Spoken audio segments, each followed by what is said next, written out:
بسم اللہ الرحمن الرحیم۔ ایک کسان تھا جس نے بہترین کوالٹی کی مکئی اگائی۔ ہر سال اس نے بہترین مکئی کا ایوارڈ جیتا۔ ایک سال ایک اخبار کے رپورٹر نے اس کا انٹرویو کیا کہ کیسے اس نے پیداوار کو بڑھایا۔ اس کے بارے میں اس نے کچھ دلچسپ سیکھا۔ کسان: میں نے اپنی مکئی کا بیج اپنے پڑوسیوں کے ساتھ بانٹ دیا۔ رپورٹر: آپ اپنے بہترین بیج مکئی کو اپنے پڑوسیوں کے ساتھ کیسے بانٹ سکتے ہیں جبکہ وہ ہر سال آپ کے ساتھ مسابقت میں مکئی میں داخل ہو رہے ہوں؟ کسان: کیوں جناب، کیا آپ نہیں جانتے کہ ہوا پکتی ہوئی مکئی سے پولن اٹھاتی ہے اور اسے ایک کھیت سے دوسرے کھیت میں منتقل کرتی ہے؟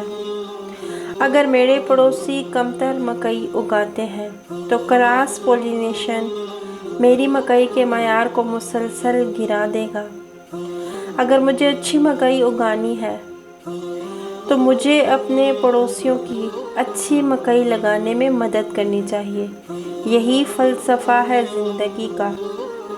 وَافْعَلُوا الْخَيْرَ لَعَلَّكُمْ تُفْلِحُونَ، اور نیکی کرو تاکہ تمہیں فلاح و کامرانی نصیب ہو۔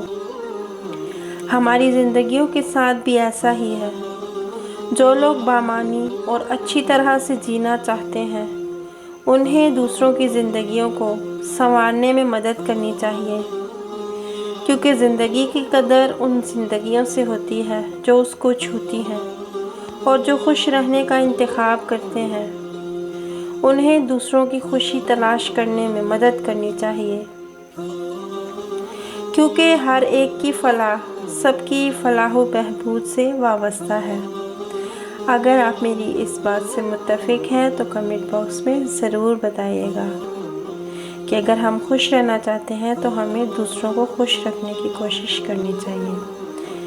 ویڈیو پسند آئی تو لائک کیجیے گا۔ مزید ایسی اچھی ویڈیوز دیکھنے کے لیے ہمارے چینل کو سبسکرائب کیجیے گا۔ جزاکم اللہ خیراً کثیر۔